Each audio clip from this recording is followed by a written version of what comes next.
Hörmətli Maliyyə Naziri, siz nəzərdə tutmusunuz ki, minimum əmək haqqı buyur qaldırılmasın, artırılmasın. Bəs inflyasiya burada 25%'dir. Keçən ilki yaşamaq üçün minimum 25% qalxmaq lazım, qaldırılmaq. Bax, siz girirsiniz amma inflyasiya deyəndə insanlar elə bir terminologiya filan, bax, bəsit dildə deyək, inflyasiya nədir? Bu çörəyi mən dünən 1 manata alırdım, bugün 1 manat 20 qəpiyə alınır. Demək ki, 20 qəpik artıq inflyasiyanın qiymətidir. Yəni, bax, girirsiniz gündə marketə də, bir il bundan qabaq ki, keçən ilin dekabrın bu gününə müqayisədə nə qədər qiymət artır? Dəhşəti.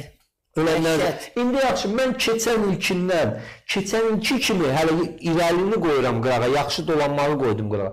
Keçən ilki kimi dolanmağım üçün demək məhsulların qiymətinin artımı qədər də mənim minimum əmək haqqım artmalıdır ki, keçən ilki kimi dolandım və inkişafı qoydum qırağa. İnkişaf o rifah payı deyirlər, rifah payını, rifah artımını qoydum qırağa. Heç olmasa inflyasiya qədər bunu artırın da, pensiyanı heç olmasa inflyasiya qədər artırın da, bu artım getmir. Bu bilirsiniz kompensasiya gedir. Dünyanın hər yerində kompensasiya deyirlər buna.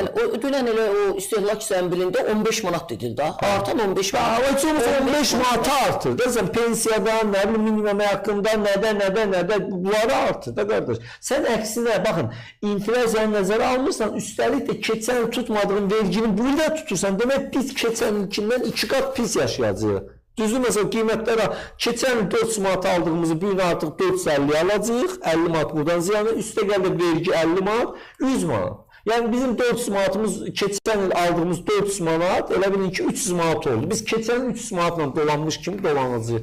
Belə olmaz axı.